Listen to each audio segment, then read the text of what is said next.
देखा एक ख्वाब तो ये सिलसिले हुए। ভাই জীবনে আর যাই করি বোনের ফেস আর জীবনে মুখে দেবো, কারণ একদিন আপুর ফেস ওয়াশ দেখতে পেয়ে আমি ইচ্ছা মতো মুখে তুলছিলাম, আর তখনই ফেস ওয়াশের মালিক আমার সামনে দাঁড়িয়ে এসে হাজির। কাম সারছে, আজকে তো আমি শেষ। তারপর আর কি, যেটা হওয়া সেটাই হলো। আপু আম্মুকে বলছে, আম্মু তোমার ছেলে প্রতিদিন আমার ফেস ওয়াশ দেয়।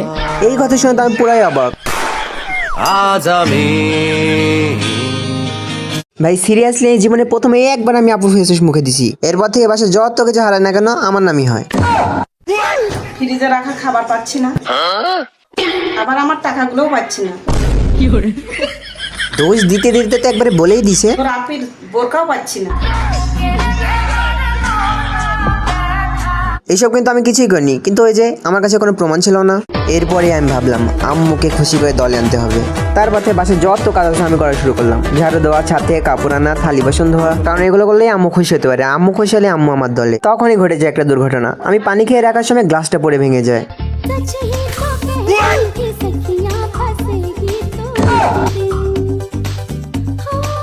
মানে এতক্ষণ এত কষ্ট করলাম আম্মুকে খুশি করার জন্য, এখন আম্মুর পছন্দের গ্লাসটাই পড়ে ভেঙে গেল। তারপরে আর কি, ধরে আমার কান, রেগে যাওয়ার ভান, দরজাটা খুলে করে দিল বাইরে।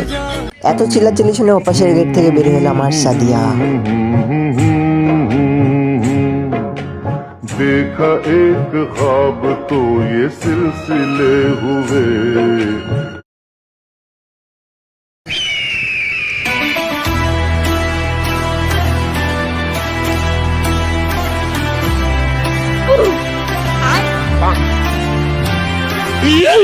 তোর বাপের নাম্বার দে। তোর এই নাম্বারটা কি করবো? তোর বাপের কাছ থেকে টাকা দিব, তোরে কিডন্যাপ করছি না? ভাই একটু তো শরম কর, আমাকে তুই এতিম খাতে ধরে লেচ্ছু। বেটা কই থেকে আসছিস এগুলা? এতিমখানা থেকে? আরে আমি জানি না কে এতিমখানা থেকে।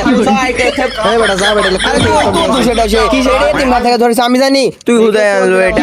চলবি না, খুব ভালো দেখে ধরবো, ভালো।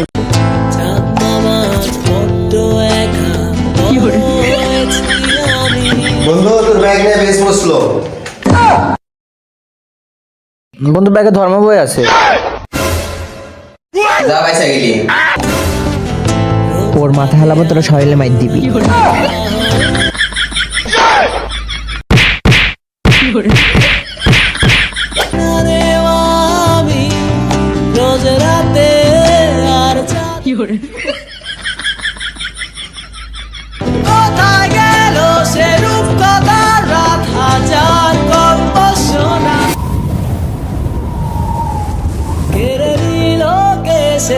আজব সময় আমার কাজলা দিদি।